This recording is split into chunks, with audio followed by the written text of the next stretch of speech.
Vous voulez prendre votre retraite grâce à l'immobilier. Tout commence par un seul bon achat.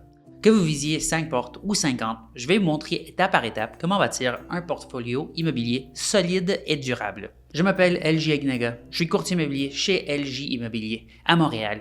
J'ai acheté mon premier immeuble à 21 ans et aujourd'hui, je possède plus de 15 immeubles multilogements et je gère plus de 230 adresses avec ma société de gestion Plex Docteur. J'ai aidé des centaines des acheteurs et des investisseurs. Et s'il y a une leçon que je retiens, c'est que bâtir un portfolio ne se résume pas à acheter des immeubles. C'est avant tout une question de stratégie. Un bon plan de développement de vos affaires en immobilier vous permettra de construire une base solide sur laquelle vous pourrez compter pour votre retraite, mais à condition que vous le respectiez à la lettre. Alors, sans plus attendre, entrons dans le vif du sujet. Comment construire un portefeuille immobilier à partir de zéro? Premièrement, définissez vos objectifs. Avant d'acheter, clarifiez votre pourquoi. Voulez-vous un flux de trésorerie immédiat pour compléter vos revenus? Souhaitez-vous prendre une retraite anticipée? Voulez-vous générer du revenu passif et miser sur l'appréciation à long terme? En d'autres termes, clarifiez ce que vous voulez et la raison de ce désir. Notez par écrit vos objectifs ainsi que votre échéancier. Ce sera votre feuille de route.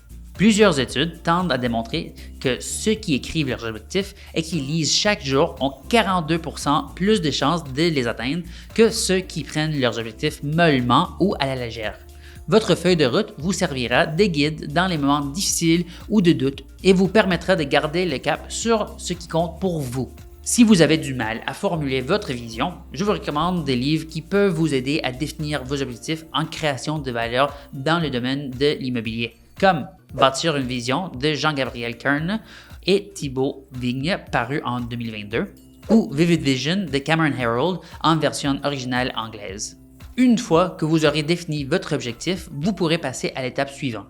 Deuxièmement, choisir le bon type de propriété pour votre projet d'affaires immobilier. Pas besoin de viser gros tout de suite. Un duplex, un triplex ou même un petit condo peut être un excellent point de départ. Le house hacking ou location stratégique, c'est-à-dire occuper un appartement de votre multiplex et louer les autres logements, est une manière judicieuse de bâtir de la valeur nette tout en réduisant vos coûts. Concentrez-vous sur l'emplacement, l'état de la propriété et son potentiel locatif. Pas besoin que ce soit parfait. Il faut surtout que ce soit gérable et rentable ou encore qu'il y ait une rentabilité évidente en réaliste en moins de 12 mois. Certaines des meilleures affaires que j'ai faites n'étaient pas rentables au moment de l'achat, mais ce qui a fait la différence pour que ça devienne des bons coups, c'est que j'avais une vision et un plan pour les optimiser et les rentabiliser. Alors, permettez-moi d'insister. Avoir une vision claire de votre objectif vous aidera à décider quel type de bien acheter en premier. Et c'est le sujet de notre troisième étape. Troisième, laissez le temps travailler pour vous. En immobilier, quand on cherche à optimiser un bien, on a souvent l'impression d'être bloqué sur pause et d'attendre éternellement. Attendre que la ville accorde les permis, attendre que les taux d'intérêt baissent pour stimuler l'économie. Mon expérience de réussite, comme toutes mes expériences d'essais-erreurs, me permettent de vous donner ce précieux conseil de pro. Acceptez que l'attente fasse partie du jeu et sachez la gérer. C'est pourquoi il vous faudra choisir le bon véhicule, c'est-à-dire le bon type de propriété pour augmenter votre valeur nette dans la durée, car une fois que vous êtes propriétaire, chacun de vos paiements hypothécaires augmente votre valeur nette. Si vous avez bien choisi votre immeuble, sa valeur nette va aussi monter. Plus tard, vous pourrez le refinancer pour retirer du capital et acheter un autre immeuble. C'est la fameuse méthode BRRRR qui fait le succès des investisseurs immobiliers prospères. On dit BRRRR pour les mots anglais Buy, Renovate, Rent, Refinance, Repeat. En traduction libre, la méthode BRRRR veut dire acheter, rénover, louer, refinancer et répéter. On pourrait la voir comme un cycle vertueux et répétable de révalorisation de vos biens immobiliers. C'est comme ça qu'un portefeuille grandit. Pas en épargnant indéfiniment, mais en faisant travailler ce que vous possédez déjà.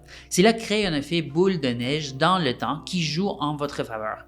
Et vous pourrez profiter de cet effet de levier tant que vous voudrez accroître votre patrimoine immobilier. Quatrième, croître avec stratégie, pas avec précipitation. Faire grandir un portefeuille immobilier peut être simple, mais pas facile. Car il faut la patience d'un saint pour éviter de faire des gaffes dues à l'empressement et à l'absence d'objectif. Évitez d'acheter si c'est juste pour acheter et négliger votre bien. Observez le marché. Est-ce que c'est le bon moment pour investir ou vaut-il mieux patienter et épargner? Les taux d'intérêt sont-ils favorables à votre projet? Quel quartier semble le plus propice à votre projet de croissance immobilière? Y a-t-il un vendeur en difficulté prêt à faire une bonne affaire? De plus, il vous faudra penser à diversifier le type de propriété afin de diminuer les risques. Location courte durée et location longue durée, maison de ville et bungalow de banlieue, immeubles multilogement et condos, etc. Même dans un mix judicieux de patrimoine immobilier, il reste important de toujours faire vos calculs. Le revenu passif ne veut pas dire revenu sans effort. En revanche, si vous désirez que votre bien immobilier devienne réellement passif, il faudra investir dans les services d'une société de gestion immobilière comme PlexDoctor. Si vous faites affaire dans la région de Montréal, de la perception des loyers à la recherche du locataire idéal, de la maintenance à la mise en marché de vos unités vacantes, on s'occupe de tout pendant que vous encaissez vos loyers. Découvrez ma société PlexDoctor si vous avez besoin d'aide dans la gestion de vos propriétés en visitant notre site web plexdoctor.com. À présent, voyons comment éviter les erreurs les plus fréquentes dans le domaine de l'investissement immobilier. Cinquième, parmi les pires gaffes en gestion d'actifs immobiliers, citons le surendettement en raison d'une utilisation mal avisée de votre emprunt. Votre capacité d'emprunt est ce qu'on appelle l'effet de levier dans le domaine immobilier. L'effet de levier est un formidable outil pour accroître son patrimoine immobilier. Mais ça peut être un piège très dangereux si on en fait usage démesurément et sans avoir chiffré ses objectifs. Voici un exemple de mauvais usage de l'effet de levier. Certaines personnes ayant des gros revenus se voient proposer des généreuses marges de crédit et veulent financer 100% de leur achat. Techniquement, c'est faisable si vous avez des fonds ailleurs. Sinon, c'est trop risqué. Si l'investissement s'écroule et que vous avez donné une garantie personnelle, vous pouvez tout perdre d'un coup. Vous voyez donc que l'effet de levier est puissant, mais aussi dangereux. Un autre grand classique des erreurs d'investisseurs et propriétaires, mal sélectionner ses locataires. De grâce, faites vos vérifications. Même si les candidats vous inspirent confiance, profitez des outils d'enquête de crédit et des dossiers criminels que la Corpic met à votre disposition. La Corpic, ou Corporation des propriétaires immobiliers du Québec, est une OBNL du Québec qui veille aux intérêts des propriétaires d'immeubles locatifs. Comme l'habit ne fait pas le moine, vous gagnez en sérénité lorsque vous faites votre propre enquête en ligne et en quelques clics sur les candidats à la location de vos unités de logement. Autre erreur à éviter, sous-estimer les coûts et les besoins des rénovations. Les coûts des matériaux ont explosé ces dernières années. Récemment, un client m'a raconté qu'il a dépensé 350 000 $ il y a 5 ans pour une extension des 3 étages à son immeuble. En 2025, ce type de travaux peut coûter le double. Je ne dirai jamais assez. Faites vos recherches, demandez des soumissions et comparez ce qui vous paraît juste. C'est votre responsabilité de décider et de chef de patrimoine. Ne pas prévoir de réserve d'urgence est aussi une négligence fréquente chez les propriétaires. Un imprévu ne doit pas vous mettre en faillite. Prévoir l'imprévisible est une règle d'or dans l'immobilier. Si vous ne disposez pas de fonds d'urgence pour vos biens, assurez-vous au moins d'avoir accès à du crédit auprès de votre institution financière pour répondre aux urgences lorsqu'elles se présentent. Parce que, croyez-moi, il en aura. S'attacher émotionnellement à une propriété locative est aussi une erreur que je vois souvent. Cela peut vous créer des ennuis de santé et vous faire perdre la raison. Un immeuble locatif n'est pas votre maison, c'est un investissement.